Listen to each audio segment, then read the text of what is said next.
Assalamualaikum warahmatullahi wabarakatuh dan selamat sejahtera kepada Dr. Bahijah binti Abbas dan rakan-rakan sekalian. Saya Izzati Wahidah binti Abdul Razak, pemegang kad matriks D20191087271. Hari ini saya akan membentangkan isu semasa berkaitan dengan pengurusan sumber manusia. Isu semasa yang pertama adalah pihak perkeso menggesa majikan supaya tidak mengabaikan caruman pekerja warga emas. Pertubuhan Keselamatan Sosial Perkeso menggesa majikan supaya tidak mengabaikan caruman insurans ke atas pekerja berusia lebih 60 tahun. Kerana golongan ini masih layak dilindungi di bawah skim bencana pekerjaan sekiranya berlaku kemalangan ketika bekerja. Pengarah Perkeso Melaka Abdul Razak Omar berkata caruman bagi pekerja yang berusia lebih 60 tahun disumbangkan sepenuhnya oleh majikan sebanyak 1% daripada jumlah gaji pekerja. Namun, masih ramai majikan dilihat tidak mencarum untuk pekerja mereka dalam golongan ini. Beliau berkata adalah menjadi tanggungjawab majikan untuk membuat caruman bagi pekerja daripada golongan ini.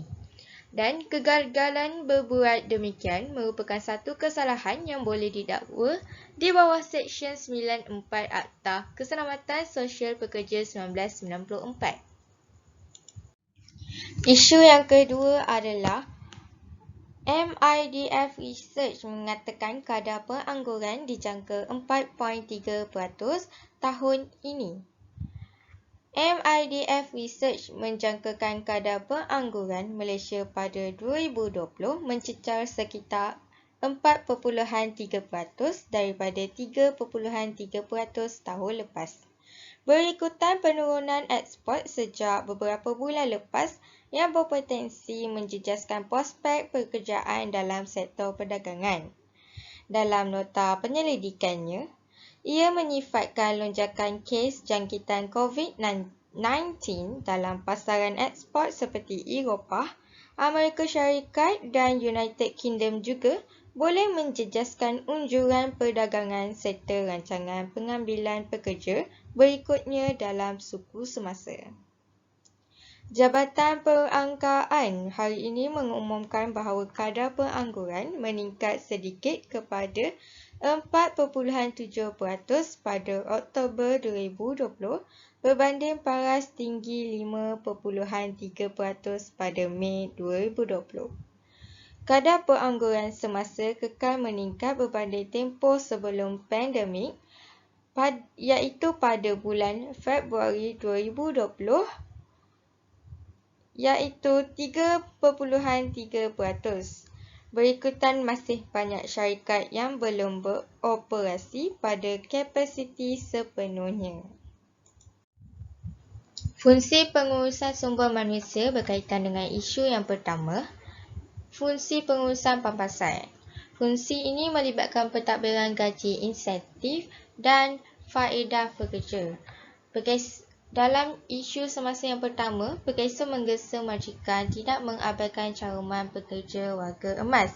Jadi, fungsi pengurusan sumber manusia sesebuah syarikat perlulah memastikan majikan mereka membayar caruman bulanan bagi setiap pekerja yang layak mengikut kadar yang telah ditetapkan di bawah Akta Keselamatan Sosial Pekerja 1969.